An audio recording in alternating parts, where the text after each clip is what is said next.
the heart of sub-Saharan Africa, where commerce meets progress. Welcome to SOUQ News, your source for business, economy, and development insight that drive nations forward. From the vibrant streets of Lagos, Africa's fastest economic hub, SOUQ News takes you on a journey of discovery, analyzing and reporting the facts that lay the foundation for growth and development. We don't just report the news, we create it. SOUQ News is more than a channel. It is a catalyst for change, spotlighting the stories that shape economies, inspire entrepreneurs, and fuel progress. Covering business, finance, technology, energy, and many more, SOUQ News provides a daily deep dive into the stories that matter, interviews with industry titans, and analysis that empowers your understanding of economic landscape. Join us daily as we dissect, discuss, and deliver the most relevant and factual news on business and the economy. SOUQ News is your trusted guide, empowering you with the knowledge to make informed decisions.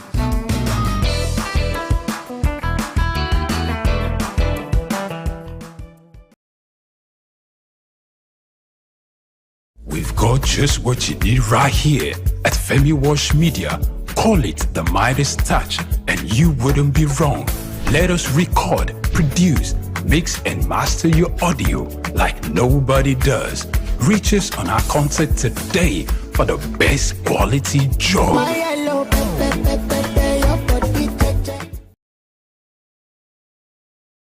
The heart of sub-Saharan Africa, where commerce meets progress. Welcome to SOUQ News, your source for business, economy, and development insight that drive nations forward. From the vibrant streets of Lagos, Africa's fastest economic hub, SOUQ News takes you on a journey of discovery, analyzing and reporting the facts that lay the foundation for growth and development. We don't just report the news, we create it. SOUQ News is more than a channel. It is a catalyst for change, spotlighting the stories that shape economies, inspire entrepreneurs, and fuel progress. Covering business, finance, technology, energy, and many more, SOUQ News provides a daily deep dive into the stories that matter, interviews with industry titans, and analysis that empowers your understanding of economic landscape. Join us daily as we dissect, discuss, and deliver the most relevant and factual news on business and the economy. SOUQ News is your trusted guide, empowering you with the knowledge to make informed decisions.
Hello and welcome to SOUQ Pulse. It's a beautiful Friday edition of your program, and it's always exciting being here, knowing fully well that you are part of this, communicating, joining the conversation, sharing, watching, and being part of this communication. We say, don't stop. Today we are going to be looking at our brothers and sisters away from the shores of Africa. But before we get there, you always know, on SOUQ Pulse, we tell you the straight. Don't stop talking. Whenever you see businesses doing well, talk. Let them get better. And when they are not doing well, also talk.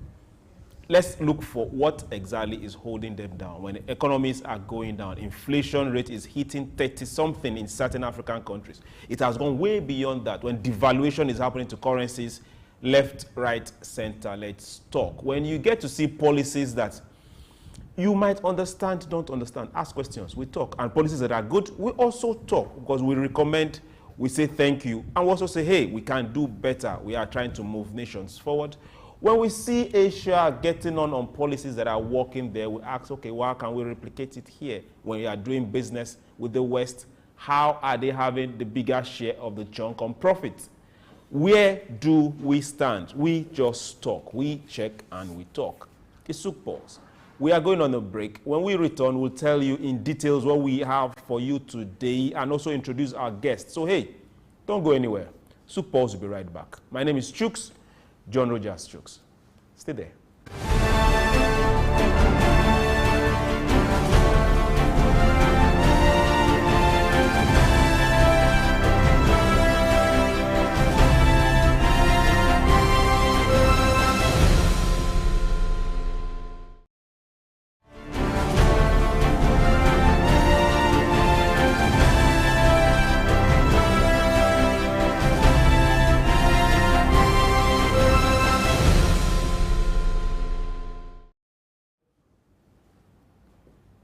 Yes, welcome back. Now, on SOUQ Pulse today, we are looking and asking the straight, direct question. How can Africa make the most, the catchword there being, make the most of Africans in diaspora? Yes. We have well over 160 million of our African brothers outside the shores of Africa. That is well over the population of lots and loads of African countries put together. Now, if we say this particular number is there, what in the best way can Africa utilize this number in making Africa grow in productivity? A lot of things are happening, yes, but now let's ask ourselves direct questions. We can't have this kind of narratives. We are not saying what the narratives are about Africa when we have this amount of number outside. Be it in leadership, be it in manufacturing, be it in industry, be it in any sphere, be it in banking, finance, in every part of it. Now, how can we make the most of Africans outside the shores of Africa? The first thing that comes to mind when we talk about Africans in diaspora is remittance, money. Those hard-earned, I repeat the word, hard-earned dollars, pounds, euros, Chinese yen, every one of it, those currencies that gets back here, sent to families, sent to parents, younger ones, in-laws, to sort out one particular thing or the other. You think they are not much, by the time you put it together, it's a whole lot, be it in every sphere. Now, in 2010, we had on record about 37 billion in remittance. Now, by the time you jump to 2021, we had about 96 billion. Now, these are the ones on record, not the ones that were directly brought here in pocket and handed out in pocket. These are the ones that were transferred through either banks or one fintech or the other, and there were record on it. Now, aside the remittance, we'll still talk about remittance. How can Africa latch on and get the best of their own citizens, their people outside the shores of Africa? To do justice to this particular topic today, we have a seasoned professional, someone that is not just in-house, but he's trained trainers. Please join me as I welcome to the show, Mr. Sam. Sir, good afternoon and welcome to SOUQ Pulse. Good evening, Chuks. It's evening after. Okay, good. Good evening. You're welcome. Now, we are looking at Africans in diaspora. Like it is customary here, we always start with our topic. How can Africa make the most of Africans in diaspora? All right, thank you very much indeed. Chuks, when you talk about diaspora in relationship to migration and development, diasporas have been contributing to their home government remarkably. And in the case of Africa, you just give some figures that has improved year on year over a period of time. Beyond remittances, diasporans are contributing to development of their country.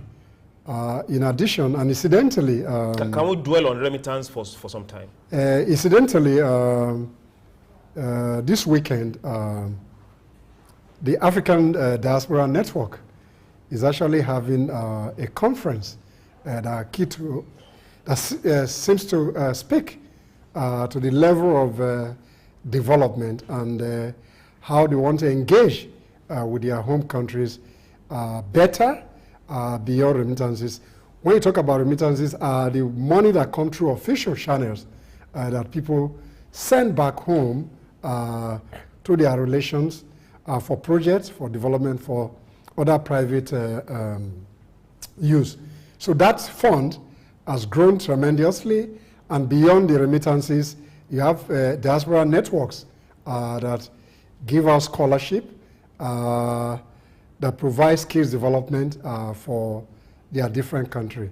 And they equally have to promote home country, culture, and other values in the receiving state where they currently domicile. So diasporans have a greater contribution. They are great motivator even for their relatives back home. So they equally transfer skills. I do know for sure there are certain doctors who come from various countries in the West that bring their expertise annually in terms of providing some kind of services to the communities that are not based on any financial reward, just trying to provide some services to their community based on some of the expertise they bring to bear from the other countries where they currently serve. Okay, now we will get into each of these points you touched. We'll get into them very soon, but now let's now look at remittances. According to African Development Bank, remittance coming from outside Africa, from Africans outside Africa, diaspora remittance, accounts for #1 injection of foreign currency, foreign money into Africa. That goes well above the loans African countries collect, and in some countries well above the monies they generate from their solid minerals. Now, this is where we now tend to ask questions. Apart from what or which families, or to what extent can we see where and how these remittances, apart from services, to the families where it's sent to? No, some of those remittances that come from abroad, some of them are targeted at developmental projects. So some of those money that comes through those inflows, some people use some of those monies to buy assets, they build houses, they create business opportunities here at individual level. Then as a collective, some of those diaspora network, like I mentioned earlier, equally contribute to community development back here. So those remittances, as they come, you see the inflow in terms of what comes in. But then they go into various sectors. Some are buying houses, some are investing in other sectors. So those monies are into productive use in Africa, and they have contributed in terms of economic growth and development. Okay, certain countries, not a larger chunk of the 54 African countries, certain countries have floated diaspora bonds. And a lot of these bonds were targeted for infrastructure. Some have worked, some have not worked. Countries like Ethiopia, Ghana, Kenya, Nigeria, these are the major four that have had a large chunk of European bonds or diaspora bonds work for them. Ethiopia, for example, tried building a dam, which, well, they were successful to a particular point, getting that amount from people in diaspora, investing that amount from people in diaspora. Then Nigeria in 2017 raised 270 million from the same kind of getting monies from Africans in diaspora, through diaspora bonds. Do you see this as something that is sustainable if there is trust and if these projects are actually carried out the way they were stipulated to be carried out? Even beyond the governmental level in terms of creating diaspora funds, some of the diaspora funding has gone into various initiatives which are community-based, and most of them has been successful. Maybe the ones at governmental level, there are a few challenges. Full state government level. Yes, so there are a few challenges, but I do know some of those Diaspora Network are trying to see how they can review those bottlenecks that occurred in some of those money that government trying to raise for development in their home country. So to a very large extent, the one in Ethiopia had a very successful outing, but then that project has not been completed. So they're still making some encouragement to see how they can get more funding. Various attempts have been made in Nigeria since 2017, having a kind of colloquium where diaspora, and you have a diaspora commission. The government has a department that is responsible that can aggregate some of those projects. But the level in terms of outcomes and impact based on relationship with government remain to be seen. Okay, now let's also look at it from this other angle. A lot of capital markets in African countries open up sales, be it shares, be it quoted companies or not. Now, can we have a case where you must not be in Nigeria to participate in those offers? Whereby if, let's say, a bank, let me not mention a name, and campaign for free or give somebody free marketing. Let's say a bank in populous Nigeria decides to, okay, we are floating this or we are bringing this amount to the market. Can we have a case where a way of opening up that particular portal so that those outside this country can also buy? Everybody's saying it's going to be oversubscribed or not. All what the company or the bank or the industry needs is fund to work. Those business channels already exist in terms of access to the capital market and the money market. Technology has enabled that process. I do know for sure that most of the companies that want to bring about public offer for people to raise, for the companies to raise capital, they always do what they call road shows abroad, which is a kind of campaign to show up more investment from the outside. So that window is open. Technology has enabled it. So people buy stocks from outside. They have those opportunities to do that. So what you might be asking, if I get your question directly, to what extent can we scale up? Yes. In terms of the windows that is open to diaspora to bring back their wealth back to their nation. Some of them do that informally through other kinds of relationship. But I do know that the money market and the capital market in particular is open to diaspora to invest. And a lot of people have investment in those sectors. Even in real estate, there are lots of people who had opportunity, not necessarily coming back home, but they make investment in some of this sector. Even initially, some had issues with relationship by where they say relations are taking their money, therefore they now do it through corporate funding opportunity, and people have property all over the place. They have shares, they have stock, they have mutual bonds, all kind of investment instruments are now open to diaspora.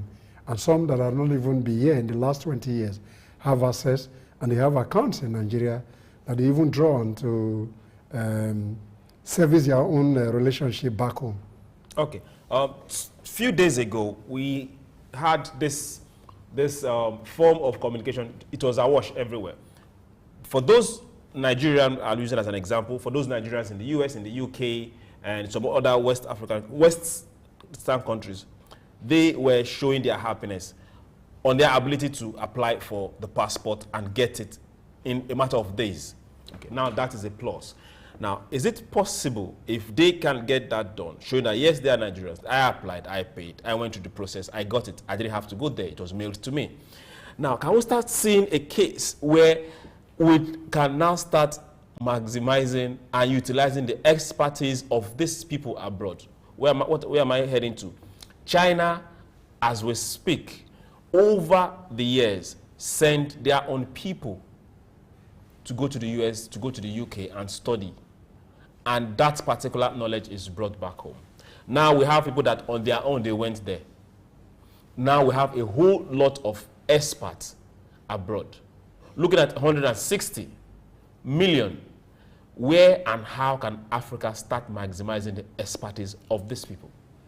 Chuks, the first thing or the entry point or the starting point is the government must create an enabling environment for you to bring back those expertise. Once those environments are not conducive, those experts are not likely to come. Can you give a name to this enabling environment? Yeah, enabling environment is that if your doctors, your engineers, and your ICT specialists or professionals are living to other places where they earn money, which is in tenfold in some cases than what you currently pay.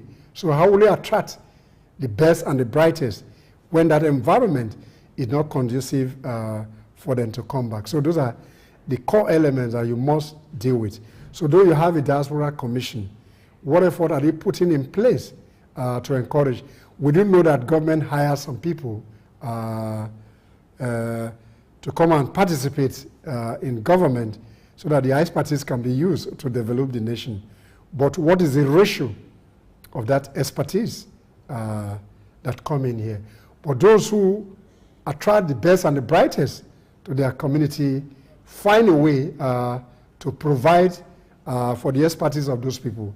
And those conducive environments abroad, we constantly make many of them not to come back. But you must have a scheme or a policy in place where when you bring your best and the brightest, like what Singapore did in the early 60s up to 70 and the early 80s, they invited the best and the brightest to come into the public service sector, and they were equated with whatever they were being paid elsewhere.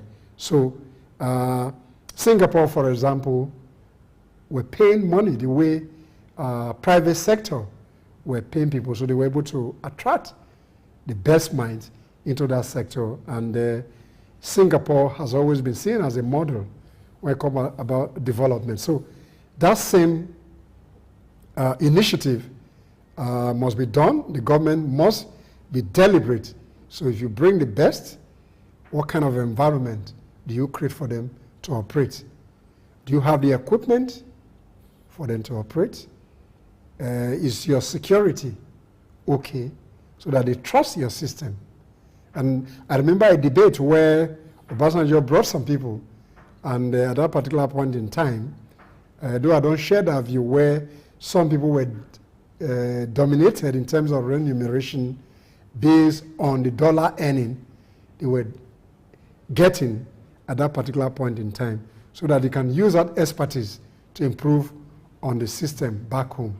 But then once you have this reform put in place, then the government can attract the best and the brightest. I agree with you to some extent. Now let me point out where I have gray areas. We have the oil industry, which is Nigeria's mainstay. The large chunk of those heading those oil industries are not Nigerians. Outside these shores, we have Nigerians in those same oil industries heading it outside Nigeria for different bodies, different firms. Don't you think government policies can assist in making those Nigerians outside come back here and work for those same oil industries that are paying well? And they, on the other hand, can now be able to pass their skill to other Nigerians. Chuks, let's start from the oil industry before now start trickling down. As we speak currently, you have Nigerians who work for oil and gas here who are on expatriation elsewhere. So let's balance that first and foremost. So it's the responsibility of employer to determine who they can retain, even though you have the responsibility of the employer based on the government policy and what to allow. There's a percentage, there's a framework, there's a regulatory framework, a legal framework that is in place that you call the local content aspect, where a percentage of the mix, the job mix, you have to have a percentage of people who come from Nigeria that makes up. So that's that policy framework. On that particular content, local content, local content is trying to cater for Nigerian employees, somebody looking for a job. No, content means the content here is Nigerian that employee, yes, African, you must looking for a job. Not necessarily. No, the point here when you say local content. Somebody looking so if for you a have, job. hold on, if you have an expatriate engineer, maybe a structural engineer. This is where I'm going to now. Now we have Nigerians that are in diaspora that are. We're not saying they are good. They are the best. Now we have this particular fields where they can play, but we have people from outside playing there. Is there no way Nigeria can bring them back here and say, yes, these people are playing there, but we can increase the number of Nigerians playing there too? So that way they can also be able to pass knowledge to others. Yeah, the best thing to do is to invest in those industries as well. But then, if you have those expertise, like you mentioned, whether you're in the diaspora, there are people that are recruited from the diaspora to come and work in local industry. On the other hand, there are people who work in the local industry that goes on expatriation. I've worked somewhere in the past where some of our general manager went on expatriation abroad. And they were recruited here.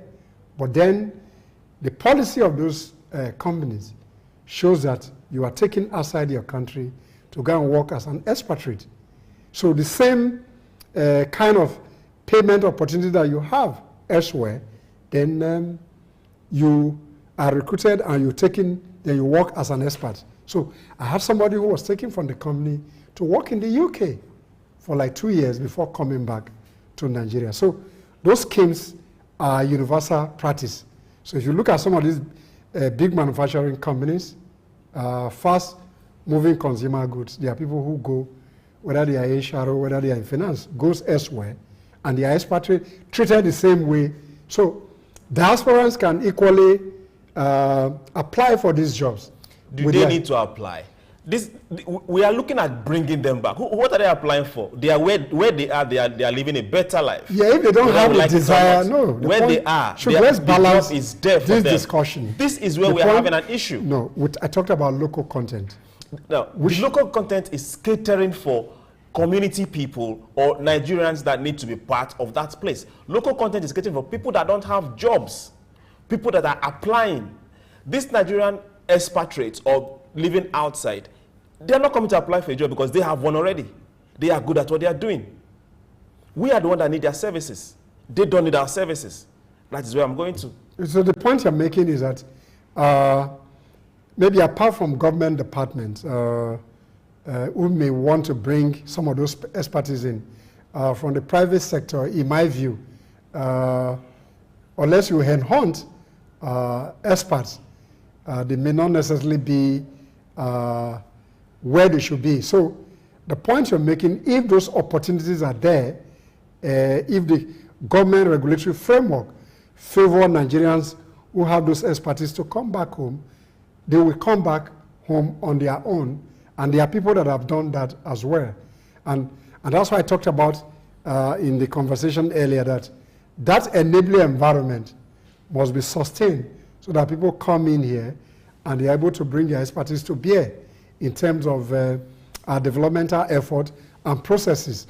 But I don't think you can make a blanket law for corporations who are multinational in nature, where some Nigerians are equally serving elsewhere in those companies, and some people are coming from other places to serve in Nigeria. Okay. I think sometimes I'm using Nigeria as an example. Sometimes we shoot ourselves in the foot. Example, South Africa to be specific. Some years back, Main One had issues with South Africa because they put their own country first and put up some specific laws that was not favorable to Main One or the Nigerian company. I don't know, I'm not saying it's good or it's not good. That's also what I'm looking at. Nigeria and Nigerian government should look at how to put Nigerians also first. Where am I heading to? Technology transfer. It is not a given. Nobody will give it to you for free. Some years back, we were talking about this, I think 2 days ago, and you were given an example. Who wanted to buy China phone before? If a Chinese phone rings in this office, even those in the 23rd floor will ask question, where is that coming from? But today, we are all using Chinese phones because what? They were deliberate in sending their people and getting that technology, whether by hook or by crook. Now we have Nigerians that are good outside here. Chuks, if you use the Chinese model, like I mentioned earlier. We can call it Nigerian model. That's the point I'm trying to make. So the Chinese model, so if you want to create a Nigerian model that you want to attract the best and the brightest, the government has to put a policy framework in place, just like China has a deliberate policy. So if you want to bring them, you have to create those environments so that you can absorb them into the system, and you must pay them competitive wages and salaries that they earn elsewhere. Or you're able to put those framework in place, like what China did. I like it when you say framework, but I'll be happy if you can give a name to these frameworks. No, framework means an enabling environment law. Now you're confusing me again. Yeah. Put a name to this enabling environment. Just policy. Policy. Yes. Okay. Put a policy. Can we drop examples? A deliberate policy. So the government says, I want the best medical doctors across the globe who are Nigerians to come back home. So you need to create those boxes in terms of their employment. Where they want to come, you create centers of excellence for them to work. So you are able to attract them into the country. So until you do that, it might be difficult. And that's what I mean by a policy framework or a policy regime that will attract those core experts. And we must provide some insurance scheme for them. In insurance, what they call key men insurance policy, where you invest on your most critical asset in the company. So to create that environment, the incentive to come back home, it might be difficult, particularly when you work in an environment where you're not even micromanaged, where you're not exposed to some of the political shenanigans that take place in this environment. So those kind of arrangement can only be successful based on policy. And you mentioned China, and Singapore did that in the 60s, 70s, and early 80s. So Rwanda is currently doing that as well. So some African countries are attracting the best. So the framework has to be there. So you have a diaspora commission. So what are we doing to see how best, beyond doing roadshows, inviting people for colloquium and all that, to what extent can you do the brain gain that you lost and bring them? And I had an interaction recently with somebody who left in the 80s, a professor of medicine. I wouldn't mention the university. He was the chief medical director of one of the teaching hospitals. He has retired, but he says in the US, he says he has an encounter of working for about 2-3 hours when they have specialized case. They bring a vehicle to come and take him from his residence. After that engagement, he's taken back home. Provisions are made to take care of his lunch and all that. And he still get a reasonable payment. And he's training the younger ones. Yes, he's over 80. He's in his mid-80. But then the system and the environment still has a use for him. So they give him all the incentive so that the guy doesn't get out of the place. And he told me the last time I had an engagement with him, young man, if I come back home, I'm likely to die early. So, but if you put those incentives in place, they might be encouraged to come back. So I just gave that specific example, not necessarily dropping a name, to show that some are even interested, but the environment... A lot are interested. The environment is not conducive for them to want to come back. You say the environment, enabling environment, and all that. I would really like us to put some specific names to this. Now, we are going on a short break. You see, this particular level where we got to, we are starting from here. Don't go anywhere, because this is going to get heated when we get back. It's still SOUQ PULSE. Don't go anywhere.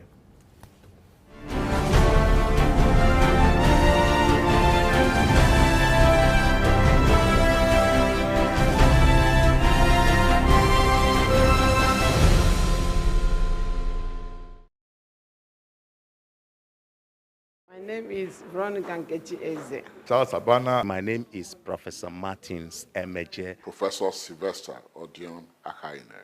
Keep watching SOUQ News TV. The best news channel online. It's elevating, it's enlightening, it's educating. Muhammad Ali found his root in Africa, rumble in the jungle. I swear the king is humble. Jesse Jackson, O.J. Simpson, this is black history. Andrew Young visit Africa in the late 60s. Legend, Bob Marley make the light different. Martin Luther King and Malcolm X are big names. They fought for black Americans in the old days. We need same revolution in our own ways. Michael Jackson, Janet Jackson, Mr. Jay-Z, Snoop Dogg, Dr. Dre and Eddie Murphy. American prosperity ain't complete with African poverty. It's legendary Idris Abdul Karim, and you are on to SOUQ News. You don't touch that dial. We've got just what you need right here at Femi Wash Media. Call it the Midas Touch, and you wouldn't be wrong. Let us record, produce, mix, and master your audio like nobody does. Reach us on our contact today for the best quality job.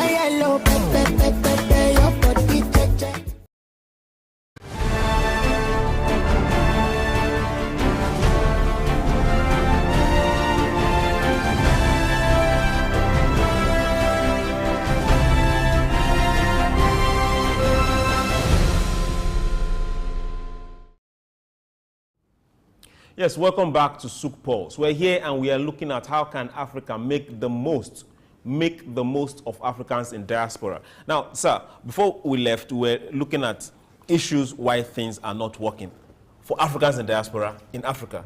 Now, you gave us beautiful response, beautiful answers. But now let's get to this. Like, let's cut to the chase. A typical example, we had Bat Naji, who Obasanjo brought back to this country. Thanks to you. You gave us some examples. Did you want to mention names? I am mentioning names. Now, he did a power plant, a mini power plant project in Abuja. I still see it because it's still stuck in my head. I was in that particular city at that point in time, somewhere around Bega in Abuja, and it worked. And it took him almost a little over 20 years to replicate the same thing in Aba. And, well, I don't know the kind of spirit or guts that he had to stay and see this through. Don't you think that Africa is working against itself? To a very large extent, it might be correct to say that some African country, we don't want to use one single brush, to paint every country. The point is, if you talk about governance and the challenge of leadership in Africa, then that answer may just be okay.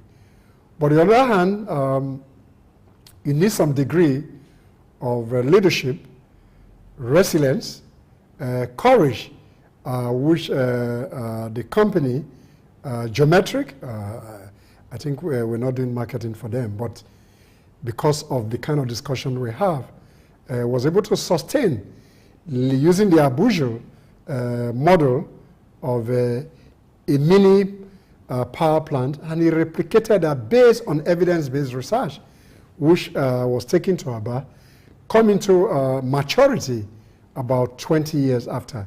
And that speaks to his expertise and ingenuity, where the system, to a very large extent, tried to frustrate him out of the system. But then he was so determined, so deliberate, and is a man who understands that the future is here as an entrepreneur. And he was able to come out with something that is going to be sustainable.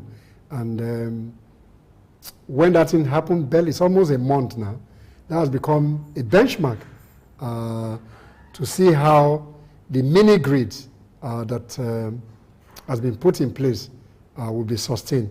But let's come back to the issues of diaspora. So diaspora will come back if those environments that made them to live in the first instance are not made beautiful. That's going to be the challenge. The environment cannot be made beautiful for you to come back, because if the environment is beautiful already, then we don't need you. No, that's the point I'm making, that your question is saying that for us as African country or Africa, we must find a way to bring the best and the brightest. And I'm saying that the best and the brightest are not likely to come because of the chaotic environment, the state of insecurity that occurs in some country. Those countries that are using their services has provided a good working environment that sustain their expertise. So for us to be able to bring them back home, you must find a way, and use Batunaji as a typical example. If you didn't have a strong will in terms of entrepreneurship and resilience to face his businesses that he believes in, then that project may not have been successful. And there are a lot of people that have come from the diaspora who try to come back and see how best they can contribute. But 1 or 2, 3 years, they are frustrated out of the system. They are frustrated out of the system. Can we give another example? Now, we have a case where, now I'm going back to the oil and gas industry because that is Nigeria's mainstay. Nigeria we use as an example. Now, for those, Nigeria is the biggest country, largest, most populous country in Africa. For those that are not still sure, let me remind you. Now, for those that don't know, our mainstay, government revenue, oil and gas. Government revenue, oil and gas. A lot of the contract that has to do with their metals, their welding, a lot of those particular jobs are outsourced, given as contracts. Whereas we know that those things can be done by Nigerians, whether Nigerians here or Nigerians in the West or in the East, wherever they are, or outside this country. Why don't we do that? That was why I asked the question, are Africans working against themselves? Because if we do that, we will be able to transfer knowledge, technology. What is stopping us?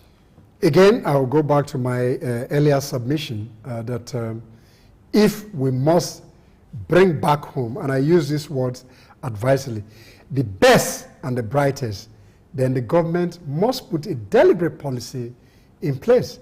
And you must create centers of excellence where those people are already playing abroad, back home here, so that you can attract them. So, for example, I mentioned the medical profession.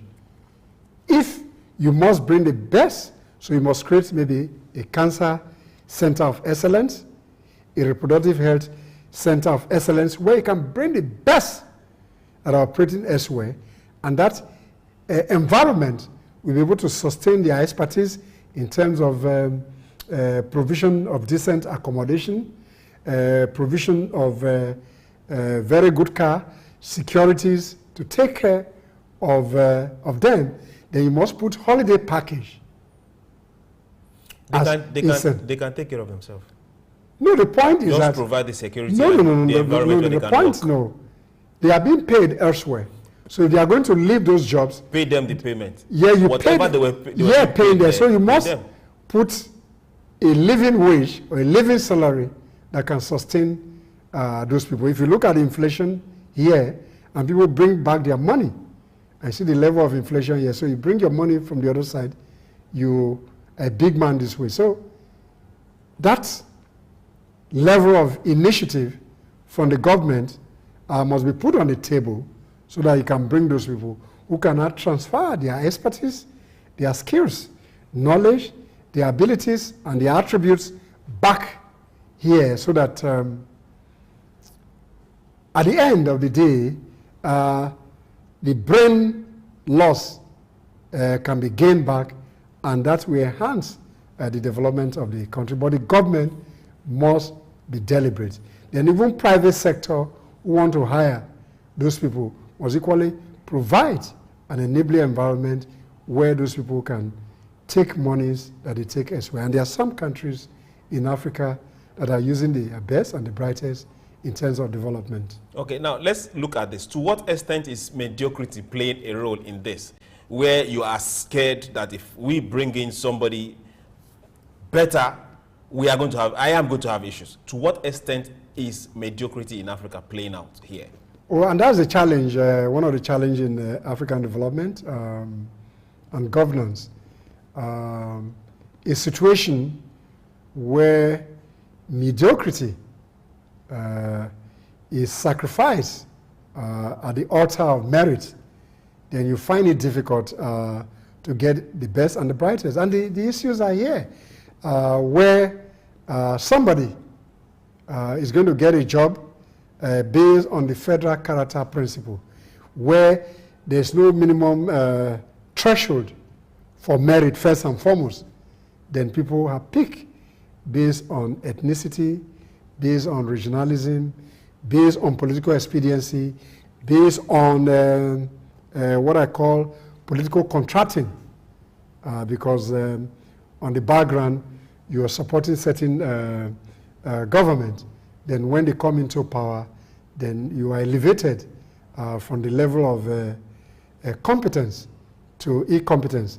The way we say it in management, people can be promoted from the level of competence to incompetence. So you think based on your hollow understanding, mediocres are now elevated to certain level. And that has become a major challenge, even in terms of productivity in the workplace, even in the public sector, where people don't have the requisite skill set to drive a process, but because of their political knowledge and collection, they are able to get into place. And or you are able to bring merit back, we're going to have a problem.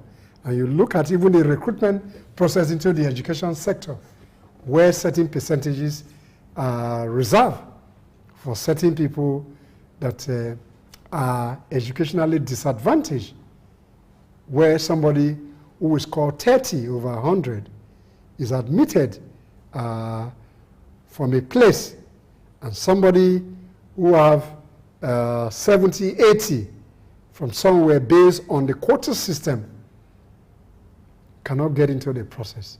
So you celebrate mediocrity at the altar of merit. And that's one of the bane of African development in most cases. So we need to find a way to get at this political logjam where we don't canvass and we don't recruit the best and the brightest into the public space, even private sector sometimes. Okay, now let's look at, we have several diaspora agencies scattered across Africa from the side of the government, not from Africans outside this place. Where and when and how can we start seeing them pull in this number, this huge number of Africans into productive force for African continent? I'm talking about the agencies, not just a traveling bunch, not just going somewhere to go and settle or look for issues of someone having problems somewhere that can take care of themselves. When can we start seeing this diaspora and government agencies, government funded, really be an avenue of getting diasporans to be productive in their respective countries? Simple. It fall on leadership. So if you are creating diaspora commission agencies, and the role of those agencies is to stimulate diasporan coming back in terms of bringing investment home, in terms of bringing their human capacity back home. And at the end of the day, what you're just indulging in Africa is to have roadshows and go abroad and come back, whereas you're not able to have the trickle-down effect of what you want for diaspora. So as a collective, the continental and the regional bodies should create a desk for diasporan initiative that will be driven from a regional and a continental level, so that you can exploit that advantage on the government side. On the other hand, various diaspora network must find a way, even though these are voluntary associations, trying to give back to their home country.